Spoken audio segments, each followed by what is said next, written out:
दोस्तों, हाथ में गेहूँ लेकर सुनते हैं होई अष्टमी व्रत कथा। सिर पर पल्ला जरूर ढक लीजिएगा।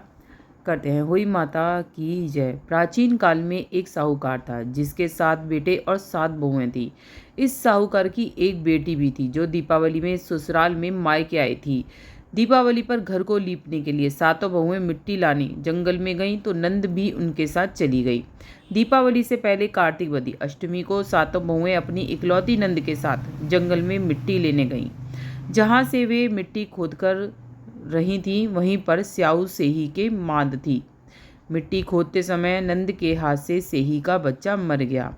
इससे क्रोध में आकर स्याऊ माता ने नंद से कहा कि अब मैं तेरी कोख बांधूंगी। तब नंद अपनी सातों भाभियों से प्रार्थना की कि तुम में से कोई मेरे बदले अपनी कोख बंधवा ले। सभी भाभियों ने अपनी कोख बंधवाने से मना कर दिया, लेकिन छोटी भाभी सोचने लगी, अगर मैं कोख नहीं बंधवाऊंगी तो सासू जी नाराज होंगी। ऐसा विचार करके नंद के बदले छोटी भाभी ने अपनी कोख बंधा ली। इसके बाद जब उसे जो बच्चा होता वह 7 दिन के बाद मर जाता। एक दिन साहूकार की स्त्री ने पंडित जी को बुलाकर पूछा कि क्या बात है, मेरी इस बहू की संतान 7वें दिन क्यों मर जाती है। तब पंडित जी ने बहू से कहा कि तुम काली सुरही है, गाय की पूजा किया करो। उन्होंने बताया कि दरअसल काली गाय स्याऊ माता की भाईली है, तेरी कोख छोड़ेगी तो तेरा बच्चा जिएगा।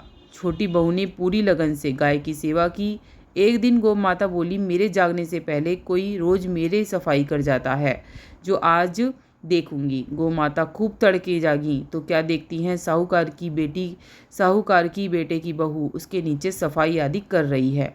इसमें गौ माता प्रसन्न हुई और बोली, मैं तुझसे बहुत प्रसन्न हूँ, तुझे जो चाहिए मांग ले। तब साहूकार की बहू बोली कि स्याहू माता तुम्हारी भाईली है और उन्होंने मेरी कोख बांध रखी है, उनसे मेरी कोख खुलवा दो। गौ माता ने कहा, अच्छा। अब गौ माता 7 समुंदर पार अपनी भाईली के पास उसको लेकर चली। रास्ते में कड़ी धूप थी, इसलिए दोनों एक पेड़ के नीचे बैठ गईं। इतने में वहाँ एक सांप दिखाई दिया।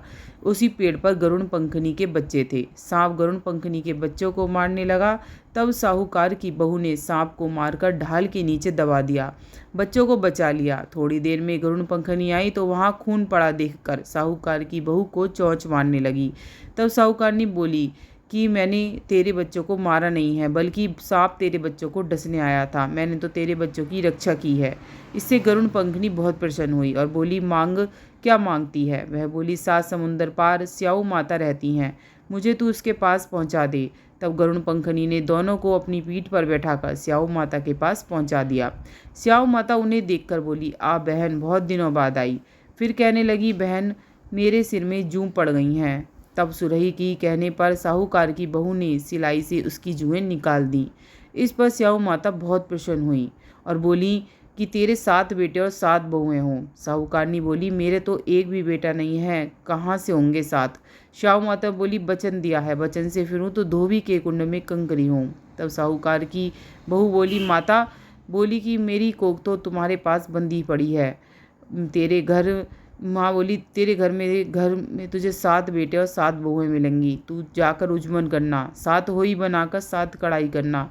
वह घर लौट कर आई तो देखा 7 बेटे और 7 बहुएं बैठी हैं। वह खुश हो गई, उसने 7 होई बनाई और 7 उजमन किए, 7 कढ़ाई की। दीपावली के दिन जिठानियाँ आपस में कहने लगी, जल्दी जल्दी पूजा कर लो, कहीं छोटी बच्चों को याद करके ना रोने लगे। काफ़ी देर तक रोने की आवाज़ नहीं आई। जिठानी ने बच्चों को भेजा। बच्चों ने देखा कि वापस आकर कहा कि चाची तो खूब मान रही है, खूब उजमन हो रहा है। यह सुनते ही जिठानियाँ दौड़ी दौड़ी उसके घर गईं और जाकर पूछने लगी, तुमने कोख कैसे छुड़ाई। वह बोली, तुमने तो बंधवाई नहीं थी, मैंने बंधा ली। अब स्याऊ माता ने कृपा से मेरी कोख खुल दी है। और स्याऊ माता ने जिस प्रकार उस साहूकार की बहू की कोख खोली, उसी प्रकार हमारी भी खोलियो, सबकी खोलियो, कहने सुनने वाले की खोलियो, हुंकारा भरने वाले की खोलियो, परिवार की खोलियो। बोल होई माता की जय। अब सुनते हैं दूसरी कथा। प्राचीन समय की बात है। एक नगर में एक साहूकार रहता था। साहूकार के 7 बेटे थे और उनकी एक बहू थी। साहूकार का परिवार बहुत सुखी था, लेकिन उसकी बहू को संतान सुख प्राप्त नहीं हो पाया था, जिसका दुख उसे हमेशा रहता था। कार्तिक मास के कृष्ण पक्ष की अष्टमी तिथि के कुछ दिन पहले दीपावली से ठीक पहले साहूकार की बहू जंगल में मिट्टी लेने के लिए गई। उसे अपने घर को लीपने और सजाने के लिए मिट्टी की ज़रूरत थी। जब वह जंगल में मिट्टी खोद रही थी तो अनजाने में उसकी कुदाल एक सेही के बच्चे को लग गई। सेही का बच्चा उसी कुदाल के वार से मर गया। इस घटना से साहूकार की बहू बहुत पश्चाताप करने लगी। वह बहुत दुखी हुई और शाही के बच्चे की मृत्यु के कारण वह बहुत भयभीत हो गई। जल्द ही उसे एक बड़ी विपत्ति का सामना करना पड़ा। शाही के बच्चों की मृत्यु के दोष के कारण एक एक करके उसके 7 बेटों की भी मृत्यु हो गई। बेटों की मृत्यु से साहूकार तथा उसकी बहू गहरे शोक में डूब गए। बहू को समझ आ गया कि यह सब शाही के बच्चों को मारने के पाप का फल है।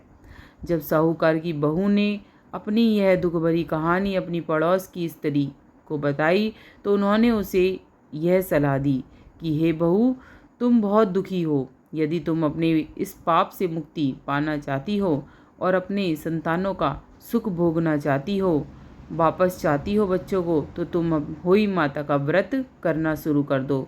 होई अष्टमी के दिन तुम शाही और शाही के 7 बच्चों का चित्र बनाकर उनकी पूजा करो और सच्चे मन से अपनी भूल के लिए उनसे क्षमा मांगो।